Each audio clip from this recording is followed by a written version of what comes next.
In this video, I'll be sharing 10 proven ways to develop self-confidence. That's coming up.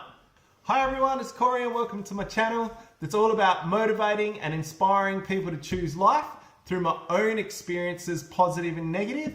And if you're a new viewer, can you please consider subscribing? Let's get into it. So over my lifetime, I've had a lot of jobs. I've worked as a youth worker, inspirational speaker, a tutor, a teacher, and I've met a lot of people, I know a lot of people, and I've noticed that a majority of people either have no self-confidence or this weird ego kind of thing, this weird ego. And to me, having an ego is not self-confidence at all. It's just a cover up, for the fact that you've got no self-confidence. And, that's okay. We're all growing and we're all learning. And we've all known those people. We've all seen those guys out there that walk around like a peacock and puffing up and, it looks like they have confidence. Or, you've met that woman that looks like she's got confidence, but she's constantly putting people down. And, that's not true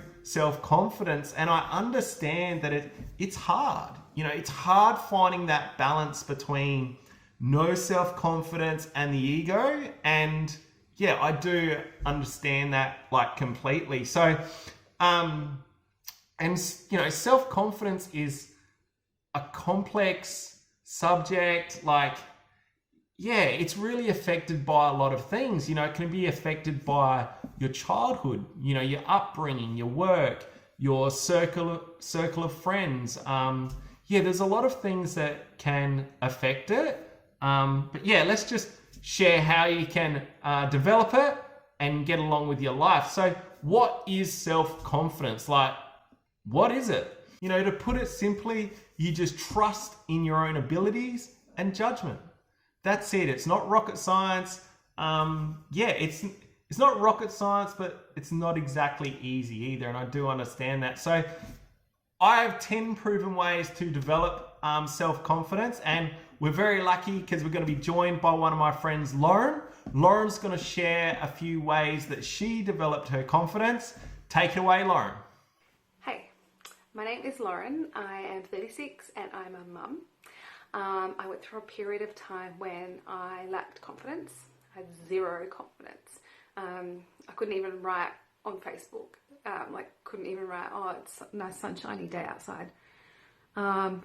Because I had zero confidence, and I had only 15 to 20 friends and family on my Facebook, and I still couldn't write that.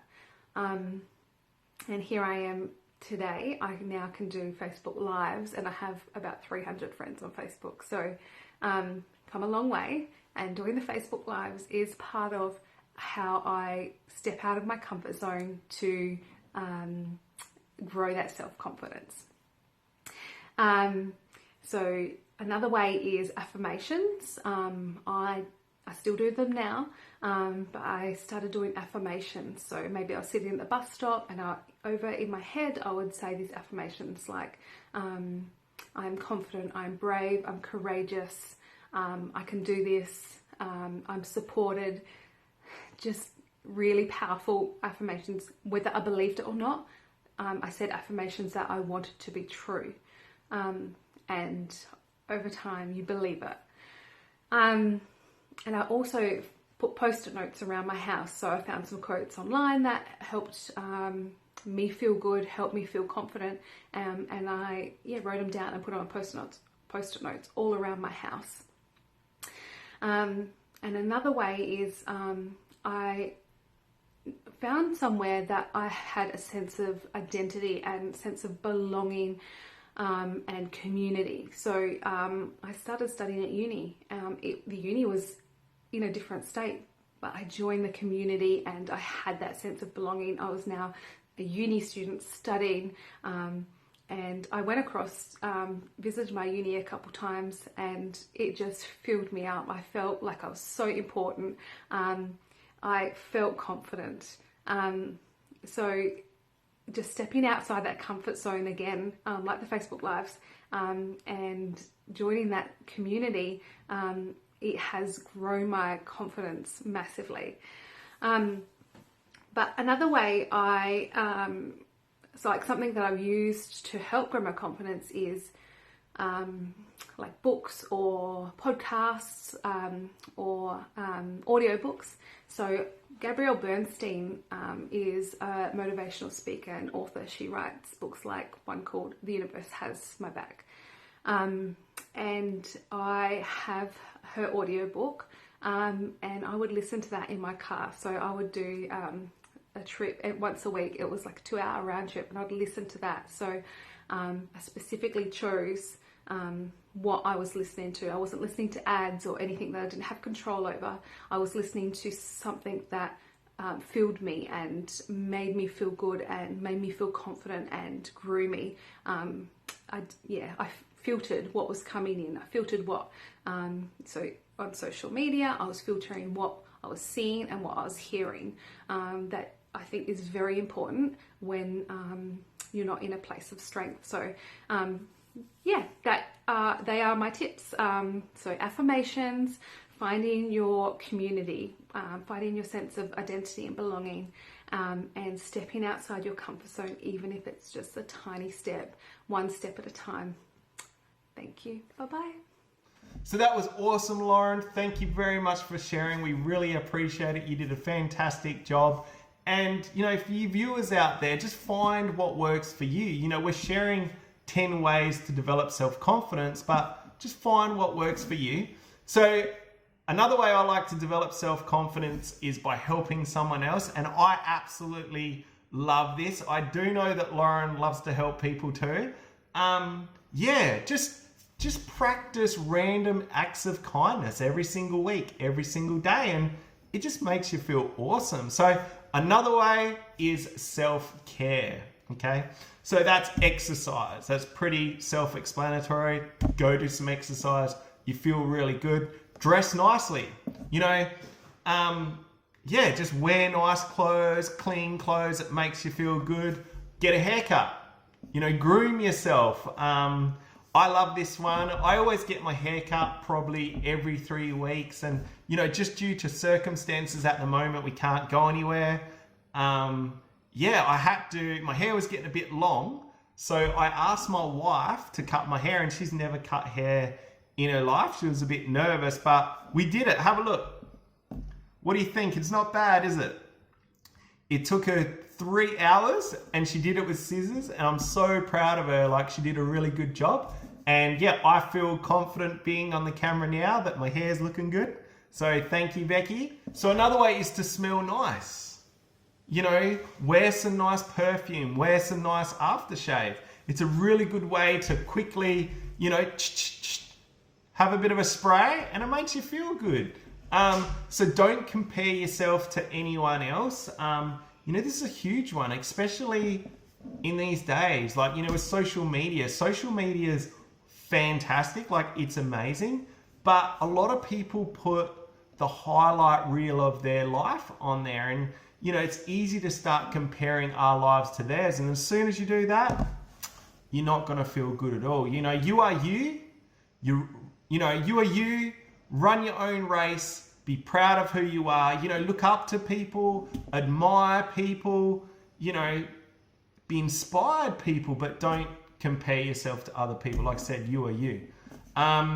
Learn to say no and to say yes. And I've got a great example of that. Just last week, I got some people in my life that I really love, I really look up to. And, they were encouraging me to go for a job. And it just wasn't the right job for me. And they were excited for me. They were encouraging me to go for it. And it took me a little while to say no to them for the fact that I do love them, I do respect them, and I do look up to them. But it got to the point where it's like, this job isn't for me. And I knew it, and I said no. And as soon as I said no, I felt so good about myself. I felt empowered. And learn to say no to things, because there's nothing worse than doing something you don't want to do, okay? Learn to say yes. So the reason you want to say yes to things is because, to good things, is because it can get you out your comfort zone. It can help you grow. And like Lauren said, the more you get out your comfort zone, the more confident you're gonna feel, you know? So visualize yourself as you want to be. And I use this one all the time. I was actually using it last night. So when I was laying in bed, I just visualized how I wanted to be in the future. Like, you know, how I wanted to act, how I wanted to talk, you know? So just visualize, how you want to be in the future. Question your inner critic. And we've all got that inner voice that's like, you can't do that. Who do you think you are? I call it the monkey brain. It's like a monkey going crazy inside of your brain. Just question it. You know, when it's saying that you're not this, you can't do this, question it. And over time, by questioning it, you'll quieten that inner critic down and it will eventually disappear. So question the inner critic. Like I said, the monkey brain are going on. So try one or all of these proven ways to develop self-confidence. Find the one that works for you. And, you know, I just want to ask you a question at the same time. Like, are you a person that builds people up or brings people down? And I think it's an important question to ask because, you know, we've all been through something. We're all dealing with something or been through something. And most of us, you know, are struggling with confidence. And there's a lot of people out there that, you know, like to bring other people down. And don't get me wrong, there's nothing wrong with, you know, telling people the truth, you know, a bit of tough love. There's nothing wrong with being honest. But just think about what you say and how you say it, because it can really affect people's confidence. And and be one of those people out there. If someone gives you good customer service, don't just walk away. Pay them a compliment. You know, maybe give this a try, folks. When you're out and about, if something does something good, instead of just walking away and just letting it go, pay a compliment to someone. Boost their self-confidence. You can help people do that. So that's it from me. If you like what I do, please subscribe. If you want to pay it forward, please share. And don't forget to hit the notification bell because I've got lots more awesome videos coming out soon. Thank you.